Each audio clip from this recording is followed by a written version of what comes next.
জন্য দেহের মধ্যে শক্তি নাই, কিন্তু কিসের কারণে মুসলমানদের সঙ্গে জয় করতে পারি না? মন্ত্রী রে, মুসলমানদের ভিতরে এমন কি জিনিস আছে তন্ন তন্ন করে তুমি তল্লাশি চালাও, কিসের কারণে মুসলমানদের সঙ্গে জয় করে পারি না? একবার আওয়াজ তুলে বলা যাবে কি আল্লাহু আকবার? বাদশা কয় মন্ত্রী বিষয়টা কি? মুসলমানদের সংখ্যা কম, অল্প, আবার চিহ্ন শীর্ণ, আর আমার প্রশিক্ষণ প্রাপ্ত হাজার হাজার, কিন্তু পারি না কেন? বিষয়টা কি? তুমি তন্ন তন্ন করে তালাশ করো। যেটা বলি আল্লাহু আকবার। বাদশার হুকুম পাইয়া মন্ত্রী তন্ন তন্ন করে তল্লাশি চালাইলেন। আশরাহ সুদূর ফি নূর সুদূর কিতাবের মধ্যে আল্লামা জালালউদ্দিন সুয়ুতী রাহমাতুল্লাহ আলাইহি তিনি লিখতেছেন, রোম দেশের মন্ত্রী তন্ন তন্ন করে তল্লাশি চালাইলেন। তালাশ করতে করতে করতে করতে দেখা যায় মুসলমানদের ভিতরে গবেষণা করে যাচাই বাছাই করে দেখে একই মায়ের সন্তান, তারা সহোদর 3 ভাই। তারা যেইভাবে বলে মুসলমান সবাই তাদের কথা শুনে, এই জন্য সংখ্যায় কম থাকার পরেও মুসলমানদের হারাইতে পারে না। এই ভালোবাসা এখন আমাদের ভিতরে আসেনি? কইতে আছে, একজন একজন দেখতে না বানায় কইতাছি। এক ভাই এক ভাইকে দেখতে পারে না। এই মাত্র স্টেজে আসার আগে আমার সঙ্গে বিপ্লব মিডিয়া এসেছেন, তার মোবাইলে দেখলাম এক ড্রাইভারকে ধরে 26টা টুকরা করছে। নাউজুবিল্লাহ, বাইককে কইবেন আর আস্তে কোন নাউজুবিল্লাহ। একজন ব্যক্তিকে ধরে 26টা টুকরা করে দিয়েছে। দেশ কোন পর্যায়ে চলে গেছে? একটু জোরে বলবেন না নাউজুবিল্লাহ। আমার ভাইরা, মেহেরবানি করে মনোযোগ দিয়ে শুনবেন। জীবনে বহুবার শুনেছেন, শুনবেন। আমি অপরাধী গুনাহগার, 2টা কথা আপনাদের কাছে শোনায়া দেয়া যায়। মুসলমান ওই মন্ত্রী তালাশ করতে করতে তাকায়া দেখে একই মায়ের সন্তান, তারা 3 ভাই। তারা যেইভাবে বলে মুসলমান সবাই তাদের কথা শুনে, এই জন্য মুসলমানদেরকে সংখ্যায় কম থাকার পরও হারাইতে পারে না। মন্ত্রী খবর পাইয়া বাদশার দরবার হাজির হয়ে গেছে। ওগো বাদশাজি,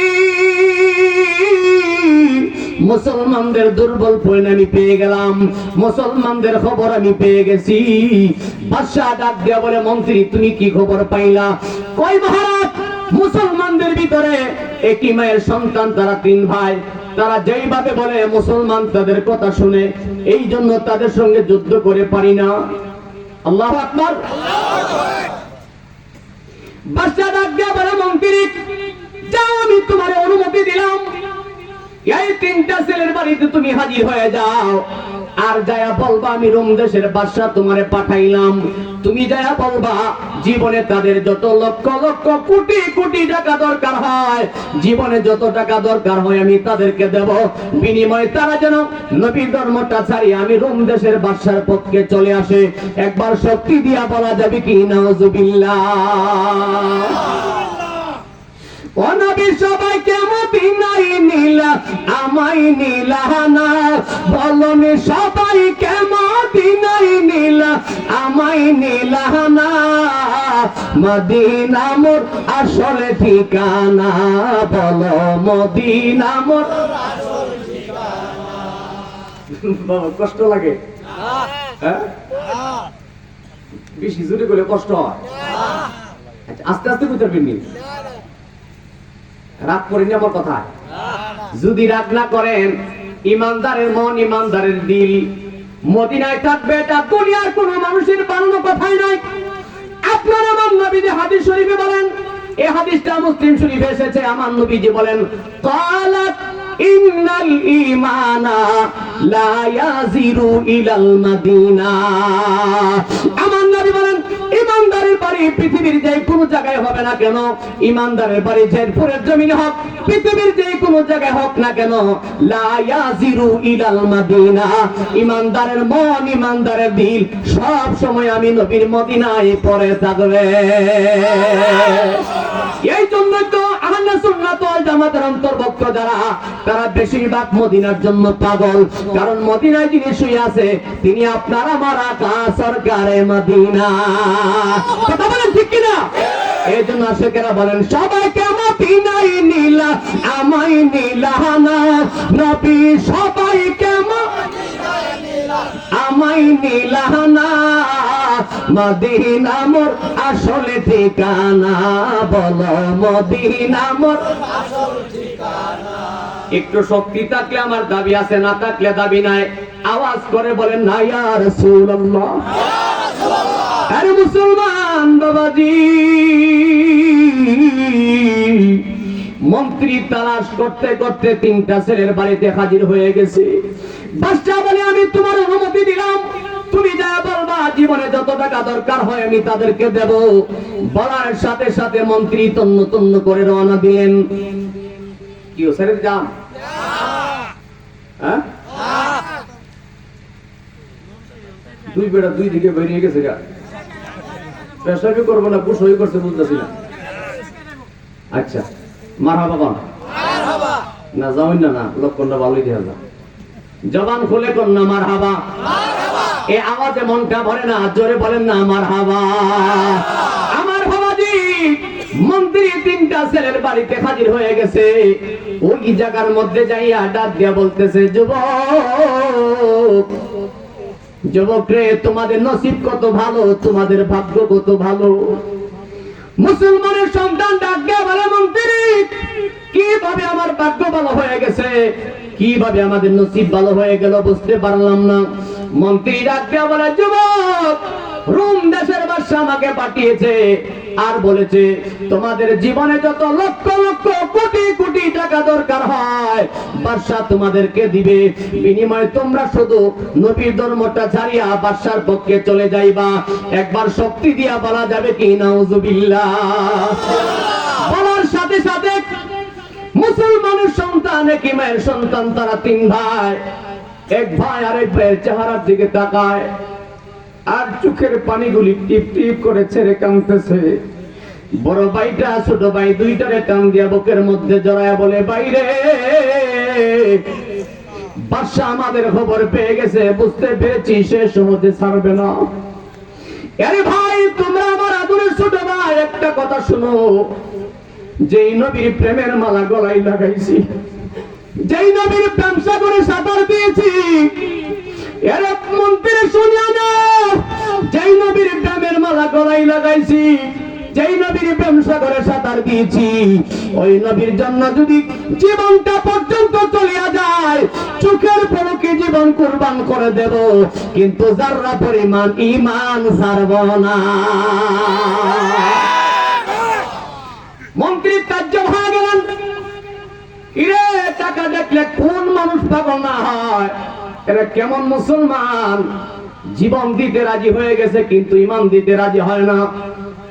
একই মায়ের সন্তান 3 ভাই, এক ভাই আরেক ভাইয়ের বুকের মধ্যে জড়ায় বলে বাইরে জীবন যদি দিতে হয় জীবন দিতে পারবো, কিন্তু আমার নবীর ঈমান কোনোদিন ছাড়তে পারবো না। চোখের পানি ছেড়ে কান্দে, রাজি যখন হয় না। মন্ত্রী চলে গেছে, বাদশার দরবারে ফিরে গেল। বাদশাকে ডাক দিয়া বলে মহারাজ খুবই দুঃসংবাদ। বাদশা ডাক দিয়া বলে কি বলতে চাও? কই মহারাজ যতই টাকা লোভ দেখাইলাম তারা কেউ রাজি হয় না। তারা বলে জীবন দিতে পারবে, তারপরেও নাকি তারা ঈমান দিবে না। কথাটা বলার সাথে সাথে বাদশা ডাক দিয়া বলে মন্ত্রী যাও, আমি তোমার অনুমতি দিলাম, এখন তুমি আবার 3টা ছেলের বাড়িতে যাইবা, একা যাইবা না, আমার পক্ষ থেকে সৈন্য সামর্থ্য নিয়ে যাইবা। আবার বোঝায়া বলবা, যদি তারা মানে মানবে, আর যদি না মানে জোর করে আমার দরবারে ধরে নিয়ে আসবে। একবার শক্তি দিয়া বলা যাবে কি নাউজুবিল্লাহ? বলার সাথে সাথে আবার মন্ত্রী সৈন্য সামর্থ্য নিয়ে মুসলমান ছেলেদের বাড়িতে চলে যায়। বাড়ির চতুর্দিকে ঘেরাও করিয়া দরজার সামনে দাঁড়া মুসলমানের সন্তানকে ডাক দিয়া বলে যুবক, যুবক রে তোমাদের নসিব কত ভালো, ভাগ্য কত ভালো। বাদশা আবার তোমাদের বাড়িতে আমারে পাঠাইছে, এই যুবক এখনো সময় আছে, নবীর ধর্ম ছাড়বা কিনা কও। যদি ছাড়িয়া দেও জীবনে কোনোদিন কাজকর্ম করা লাগবে না, যত টাকা মনে চাই তত টাকা তোমরা নিতে পারবা। এখনো সময় আছে, নবীর ধর্ম ছাড়বা কিনা কও। বলার সাথে সাথে মুসলমানের সন্তান, একই মায়ের সন্তান, তিন ভাই, এক ভাই আর এক ভাইকে ডাক দিয়া বলে, ভাই রে, বাদশা আবার যখন পাঠাইছে বুঝতে পেরেছি সে আমাদেরকে শান্তিতে থাকতে দিবে না। এমন সময় এক ভাই আর এক ভাইকে ডাক দিয়া বলে, ভাই জীবন দিতে পারবো রে, যে আল্লাহর উপর বিশ্বাসী মানে নিয়েছি, যেই নবীর উপর ঈমান এনেছি, ওই নবীর জন্য জীবন দিতে পারবো, ঈমান আমি দিতে পারবো না। বড় ভাইটা ছোট দুইটা ভাইরে বুকের মধ্যে জড়ায় বলে, ভাই তোমরা আমার আদরের ছোট ভাই, আমি নবীর জন্য জীবন দিব, কিন্তু তোমরা আমার আদরের ছোট ভাই, তোমাদের মনে কোনো সংশয় আছে কিনা জানতে চাই। ছোট দুইটা ভাই বড় ভাইয়ের গলায় ধরে কান্দে। আল্লামা জালালউদ্দিন সৈয়দী রাহমাতুল্লাহ আলাইহি আসরে সুদূর নামক কিতাবের মধ্যে তিনি লিখতেছে, ছোট ভাইটা বড় ভাইয়ের গলার মধ্যে জড়ায় ধরে বলে, ভাই রে, তুমি তাই নবীর পাগল, আমিও তো সেই নবীর পাগল, তুমি যদি জীবন দিতে পারো আমি কেন দিতে পারবো না। এর মন্ত্রী শুনিয়ারা, এর মন্ত্রী শুনিয়ারা, জীবন থেকে চলে যায়, জীবনের মায়া ছেড়ে দেব, কিন্তু যারা পরিমাণ ঈমান দিতাম না। বলার সাথে সাথে মন্ত্রী রাগান্বিত হয়ে গেলেন। মন্ত্রী কয়, কোন মানুষ টাকা দেখলে পাগল না হয়? এরা কেমন মুসলমান রে, টাকার কথা বলি তারপরও তারা রাজি হয় না। মন্ত্রী ডাক দিয়ে বলে, আরে যুবক, যদি রাজি না হও তাহলে তোমাদেরকে গ্রেফতার করে বাদশার দরবারে নিয়ে যাব। মুসলমানের সন্তান কয়, বাদশার বই দেখায় না রে, দুনিয়ার বাদশার বই দেখায় না, যেই মালিকের ভয় করি তিনি আমার আল্লাহ, যেই মালিকরে ভয় করি তিনি আমার আল্লাহ, যেই নবীকে ভালোবাসি তিনি মুহাম্মাদুর রাসূলুল্লাহ সাল্লাল্লাহু আলাইহি ওয়াসাল্লাম। মন্ত্রী মানে না, গ্রেফতার করেছে। তিন ভাইকে যখন হাত করা লাগায়া দিছে, এ মুসলমান মেহেরবানি করে মনোযোগ দিয়ে শুনবেন, এই দুনিয়ার জমিনে সন্তান যত অপরাধী হোক, কোন মায়ের সামনে যদি কেউ তাকে নিয়ে যায় মা সহ্য করতে, মা বরদাস্তি করতে পারে না। একই মায়ের সন্তান তারা তিন ভাই, যখন বাদশা হাত করা লাগা দিছে সন্তানগুলিরে নিয়ে যাইব, এমন সময় বড় ভাই মা দুঃখিনীর কাছে ডাক দিয়ে বলে, মা গো, মা গো, মা,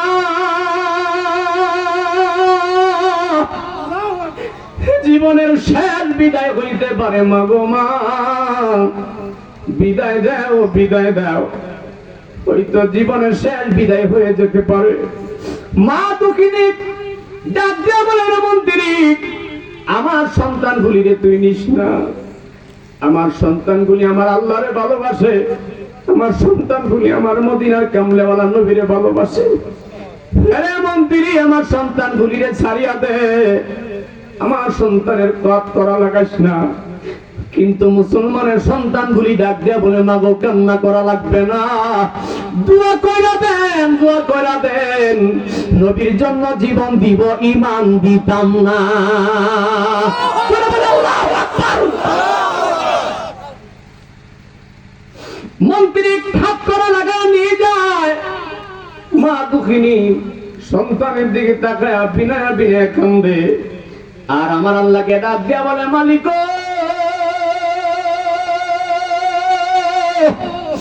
আল্লাহ তুমি তো বড় মেহেরবান, আল্লাহ তুমি তো বড় দয়াবান, আল্লাহ তোমার জাদু আমি তোমার কাছে হাওলা করে দিলাম,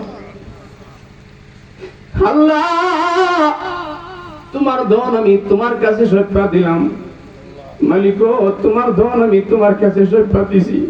মা দুঃখিনী কাঁদতে কাঁদতে সন্তান খুশি মুখে বিদায় করে দিয়েছে ইসলামের জন্য, দ্বীনের জন্য। একবার জোরে বলেন না আল্লাহু আকবার।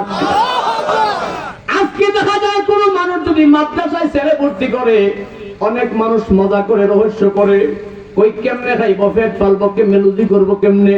আপনারা বিবেক থেকে বলেন রিজিকের মালিক কে? এই আওয়াজে মানলাম না, জোরে বলেন রিজিকের মালিক কে? তুমি রহমান, তুমি মেহেরবান। বাবা কষ্ট লাগে?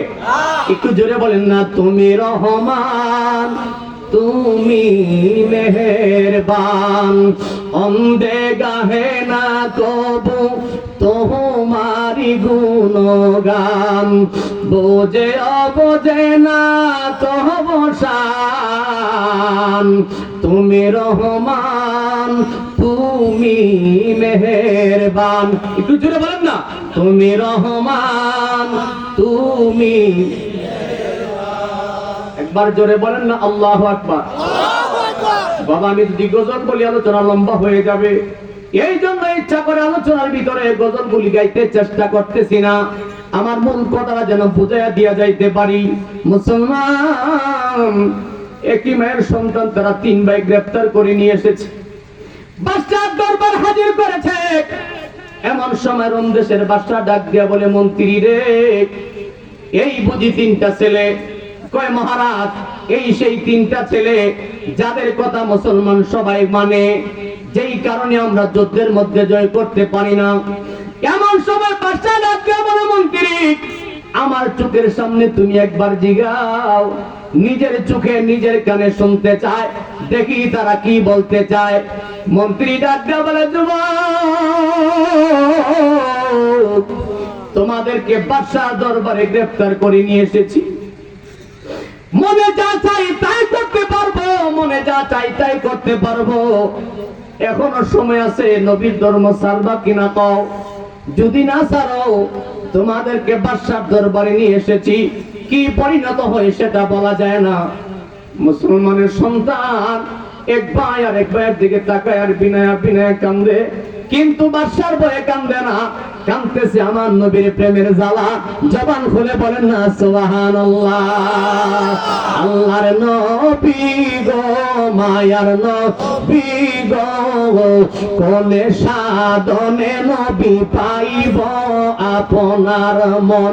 আল্লাহর নবী গো, মায়ার নবী গো, কোনে সাধনে নবী। বাবা একটু শক্তিটা দিয়া বলেন না, আল্লাহর নবী গো, মায়ার নবী গো, কোনে সাধনে নবী পাইলে আপনার দর্শন, ধন্য হইতো আমার জীবন। পাইলে আপনার দর্শন, ধন্য হইতো আমার জীবন। চাই না নবী আমি সাথে রাজারে দন। আল্লাহর নবী গো, মায়ার নবী গো, কোনে সাধনে নবী। যে দেখাছে 2 নয়নে, বলে না এই জীবনে। কথা ঠিক কিনা? হ্যাঁ মুসলমান, যে বান্দা যে বান্দি জীবনে একবার আমার মদিনার কামলেওয়ালা নবীর ঘুমের ঘরে স্বপ্নে দেখেছে অথবা বাস্তবে দেখেছে, জীবনে কোনোদিন বলতে পারে না রে আমার নবীকে দেখতে মনে চায়নি, আমার রাসূলকে দেখতে মনে চায়নি। অনেকের জবান বন্ধ আছে, আমার নবীরে দেখতে মনে চায়নি। পাইলে আপনার দর্শন, ধন্য হইতো আমার জীবন। চাই না নবী আমি সাথে রাজারে দন। আল্লাহর নবী গো, মায়ার নবী গো, কোনে সাধনে নবী। একবার মহব্বতে বলেন না ইয়া রাসূলুল্লাহ, একটু শক্তি দিয়া বলেন না ইয়া রাসূলুল্লাহ। মুসলমান, অনেক কথা লম্বা ছিল, আমি শুধু মূল কথাগুলি আপনাদেরকে জানাবার চেষ্টা করতে লাগলাম। আল্লামা জালালউদ্দিন সুয়ুতী রাহমাতুল্লাহ আলাইহি বলেন, তিনটা ছেলেকে যখন গ্রেফতার করে বাদশার দরবারে নিয়ে গেছে, এমন সময় বাদশা ডাক দিয়ে বলে, মন্ত্রী রে, আমার চোখের সামনে জিগাও, আমি নিজের চোখে দেখতে চাই, নিজের কানে শুনতে চাই।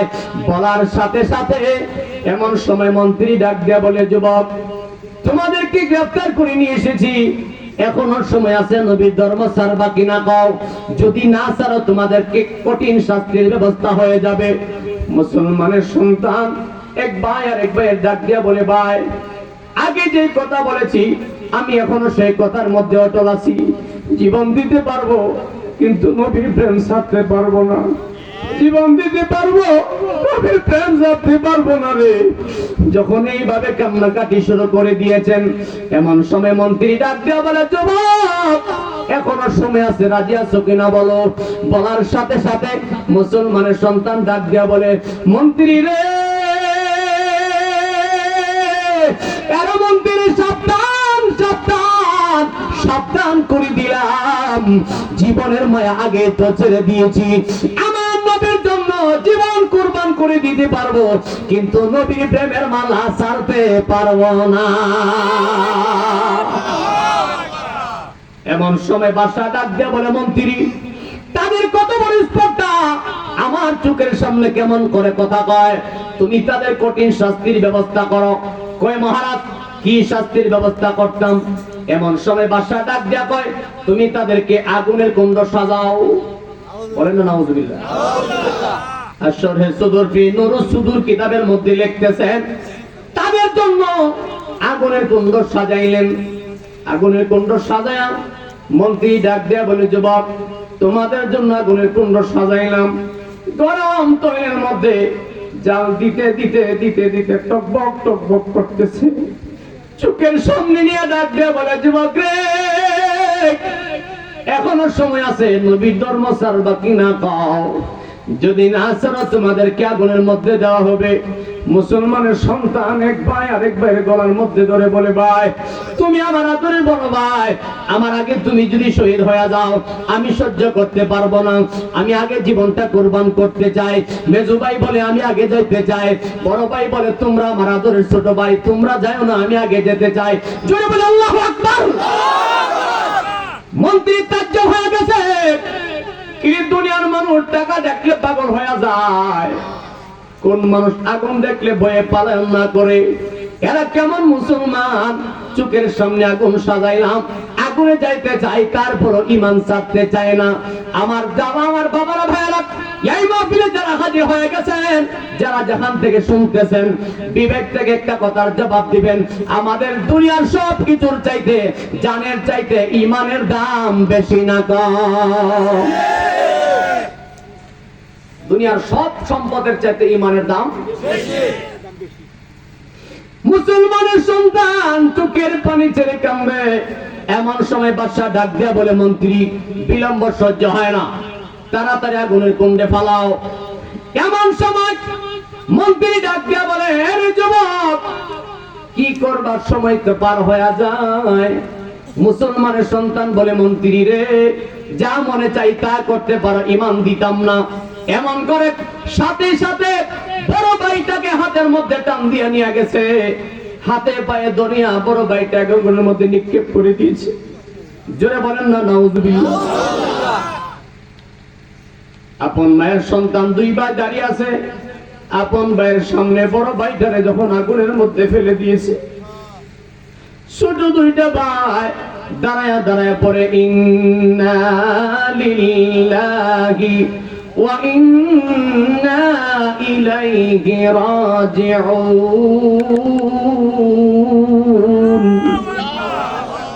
জোরে বলেন না আল্লাহু আকবার। আপন মায়ের সন্তান চোখের সামনে আগুনে পোড়ায়, আর দুই ভাই পড়ে, ইন্না লিল্লাহি ওয়া ইন্না ইলাইহি রাজিউন। চোখের সামনে দাঁড়ায় দাঁড়ায় যখন দেখলেন ভাইকে আগুনে পোড়ায়, ছোট দুইটা ভাই এইভাবে পড়ে কান্দে। এমন সময় মন্ত্রী ডাক দিয়া বলে, যুবক রে, তোমার চোখের সামনে তোমার বড় ভাইরে আগুনে পোড়াইলাম, এখনো সময় আছে, তোমরা মানবা কিনা কও, যদি না মানো তোমাদেরকে আগুনের মধ্যে দেওয়া হবে। বলার সাথে সাথে ছোট দুইটা ভাই ডাক দেয়া বলে, মন্ত্রী তুমি কি এখনো টের পাও নাই? আমার ভাই যে নবীর পাগল, আমরা তো সেই নবীর পাগল, আমার ভাই যদি জীবন দিতে পারে আমরা কেন দিতে পারবো না? এর মন্ত্রী তোমার বাদশাকে জানায় দাও, এমন বাদশা হাজার বাদশা ছাড়তে পারে, কোটি বাদশা ছাড়তে পারি, কোনদিন নবী ছাড়তে পারি না। বাদশা ডাক দেয়া বলে, মন্ত্রী আগুনে কুণ্ডে ফালাও। বড় ছেলেটার আগুনে পোড়াইছে, আবার দ্বিতীয় ছেলেটার হাতের মধ্যে টান দিয়ে নিয়ে গেছে, হাতে পায়ে দরিয়া ওই দ্বিতীয় ছেলেটাকে আগুনের মধ্যে নিক্ষেপ করে দিলেন। একবার শক্তি দিয়া বলেন না নাউজুবিল্লাহ। বাবা সত্য করে একটা কথা বলেন, আপনাদের কি কষ্ট হচ্ছে? আমি যদি তাড়াতাড়ি ছেড়ে দিই আমার কোনো লস নাই, ঠিক নেই হুজুর? কষ্ট হইতেছে? আমি বিরক্ত হয়ে যাবেন এমন আলোচনা কোন সময় ইনশাআল্লাহ করি না। রাগ করবেন, খুশ হইবেন, এটা আমি চাই না। তবে আপনাদের পরিবেশ অনুযায়ী চেষ্টা করবো আলোচনাটা শোনাইতে। রাজি আছেনি? তবে বেশি আত্মীয় লম্বা হইতো না, একটু সবুর করেন। জবানটা বলে বলেন না আল্লাহু আকবার। আমার ভাইরা, আমি যে আলোচনা করেছি এই আলোচনার ভিতরে ইমানের কথা আছে, আমলের কথা আছে, আখলাকের কথা আছে। যদি বিবেক দিয়া বসতে পারেন বুঝে যাইবেন। মাহফিল তো মানুষ এই জন্যই করে রে, কিছু শিখার জন্য, জানার জন্য, পাওয়ার জন্য, আমল আখলাক পরিবর্তনের জন্য, গুনাহ মাফের জন্য। কথা কয় না? আমার মুসলমান ভাই, দ্বিতীয় ছেলেটারে যখন আগুনের মধ্যে ফেলে দিয়েছে, ছোট ভাইটা দাঁড়ায় দাঁড়ায় কাঁদতেছে, আর জবানে পড়ে ইন্না লিল্লাহি ওয়া ইন্না ইলাইহি রাজিউন।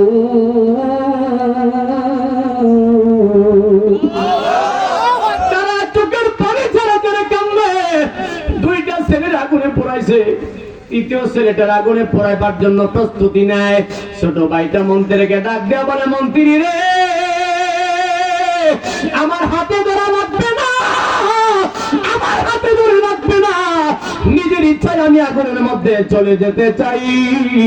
কারণ আমার কলিজার টুকরা দুইটা ভাই আমার নবীর জন্য শহীদ হয়ে গেছে।